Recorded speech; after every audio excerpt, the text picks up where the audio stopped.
Thank you. So, who feels like this right now?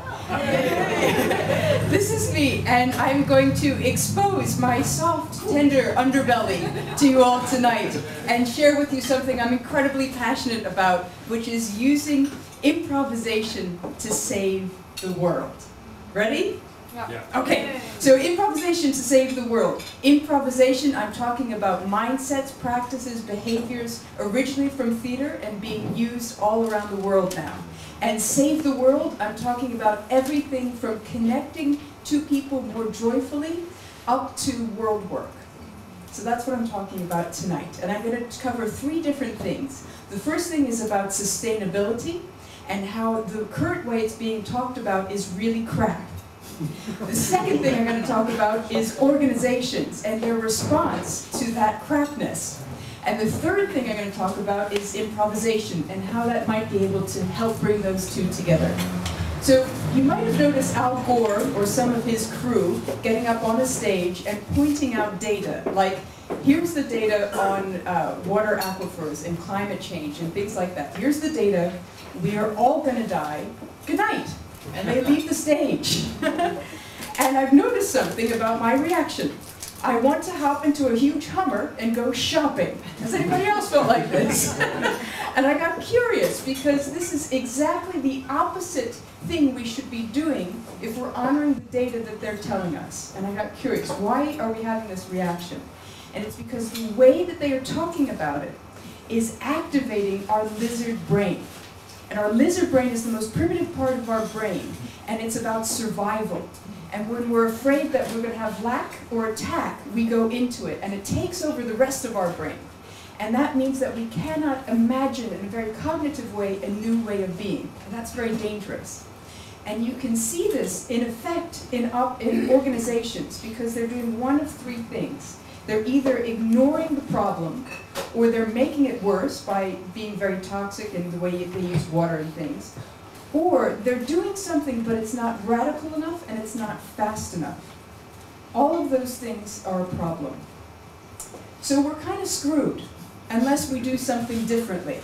We're screwed on one level because individually we're very nervous and fearful and feeling more and more isolated because of this. And collectively, when we go into our organizations, we're not having the type of conversations that we need to have to really address this stuff. So something needs to shift. We're operating kind of like this. Business as usual is complex enough that organizations are already operating like this. And then when you add the psychology of fear and survival, and we need to do something differently, but we don't know how, it's like super that. Does that make sense? So the answer, I think, is improv. And improvisation is about co-creating joyfully, under pressure, an emergent narrative together. And those skills are incredibly useful in organizations. And they already have, business people and organizations and business schools have been consciously bringing in improvisation skills, techniques, and mindsets for decades now, to help them with improvisational leadership, to help them with creativity, collaboration. They know it works, and it's a great complement to the traditional command and control way of being. Command and control is going to make us miss a lot of opportunities that we need to take because it's not rich enough. It kills too many ideas. So in terms of control, also when we're afraid, the control aspect kicks up even more. And that is a dangerous place to be if we're looking at sustainability. So just in terms of ideas, improvisation creates a safe space for people to really connect with their own voice and give permission for other people to connect with theirs and build a co-creation together. And that's why it's really useful. So it's been used a lot to keep business as usual going. And here's my point. Business as usual has passed its sell-by date. We really need to start using these techniques and technologies not just to improve business as usual, but to transform it. That is what my passion really is. So why improv? Improv is great because it invites us to act actually much more naturally. It's about resilience and adaptation. It's about collaboration and working with our entire ecosystem, not just little bits of it. And it also overlays joy on top of everything. And I think we need a bit of that now. Another place that it's used inside, in addition to organizations, is prisons, for example, in the UK. Young offenders in prison are being taught improvisation skills to improve the connections that they have with other people. And believe me, these guys are great at it because they have very little inhibitions. That's why they're there.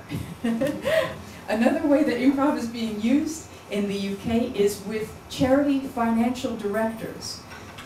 Because the landscape of their funding is changing fundamentally, and they're needing to be able to say yes and to a different landscape for funding and needing to shift towards social enterprise overnight. A third way that improv is being used and has been for decades is with refugees, with disaffected youth and the police, so more might be done in London soon, and with communities. So that they co-create legislation that directly impacts on their communities. And that's being done. It's powerful stuff. So we have a choice. We can either continue to live in our lizard brain and let that drive everything, and have that rock just become bigger and bigger. Or we can do something else. We can decide to notice what technologies connect us even though we're afraid. And we can get curious, and we can practice those. So together we can co-create something under pressure in real time that really takes on board all of the factors in the environment. That's using improv to save the world. Thank you very much.